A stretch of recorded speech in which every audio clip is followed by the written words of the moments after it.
Hello, I'm Erin Halvorsen with Rag Rugs by Erin, and today we're going to be talking about using the back bar or the back stitch in order to make your rag rug and the difference of what that looks like. Sometimes I do it and I talk about it with a post or something on my Facebook page, Rag Rugs by Erin, if you want to follow me there.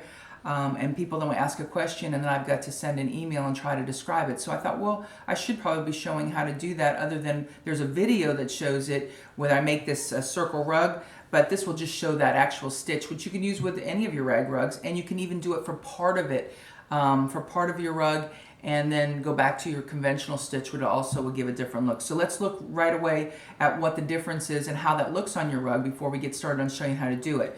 So you can see right here, this has gone in the back bar, which I'm going to show you how to do that. But here along here, it gives you this ridge kind of along here. You see how there's a ridge all the way? And then here's another rug that I did, and this is the video that I actually used the back bar, which is how to make a circle, the formula to make a circle rug. So this one here was used with a 16 millimeter. This is one of the hooks that I designed, 8.5 inches long, to make it much more comfortable. You can see with your hand, you can use all this for making a rug. It's a much more comfortable technique. This one was used with, I'm not sure, anywhere between a 10 and a 12 hook, a 10 and a 12 millimeter, which you can find sometimes 10, sometimes 11s. You can always find 12s on my website. So those are the things. This rug was used, I get these questions, that's why I'm answering them. This rug is a scrappy rug and used off and on different things. So it went from anywhere from 1.5 inches or 1.25 inches to 2.5 inches. The strips are on this, so it's a little bit irregular because I'm just using kind of truly just junk. But let me show you the difference of what it looks like, and we can compare the two before I show you the techniques.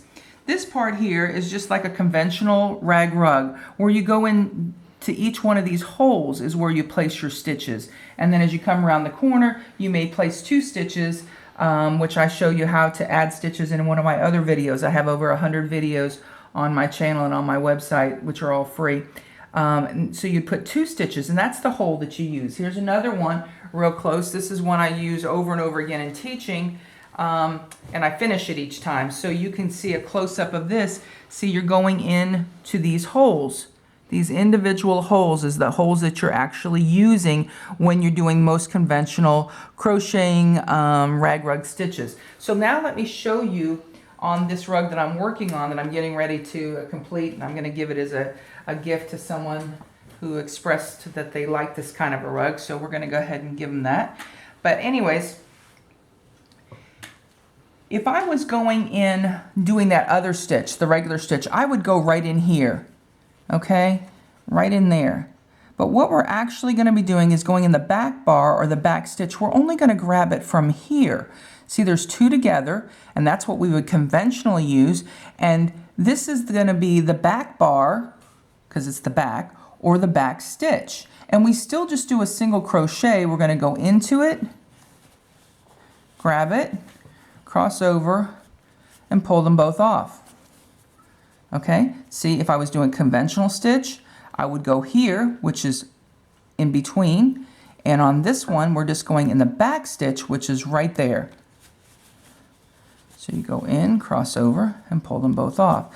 And of course, when you're doing a circle, you have to occasionally add some extra stitches. Again, that would be the conventional hole. We're not going to use that. They're going to go, here's the 2 that are together, we're going to go in the back one. Okay? So that shows you how to get this look with this ridge. Okay? It leaves this cool little ridge. It's really cool if you use, in my opinion, you're using blues or something, because it reminds me of water. That's just what goes on in my head. But it's a really cool look. A friend of mine just made a rug, and they actually used like 2 rows of this, and then they went back to 4 or 5 rows of the other, and they changed the colors and made a border. It was quite gorgeous. So, you know, there's all kinds of things you can do with that. So that's how you do it. You go into the back bar or the back stitch, and join me next time. I've got a couple other videos, some to help you with other techniques and also another rug. So we'll see you soon. Thank you.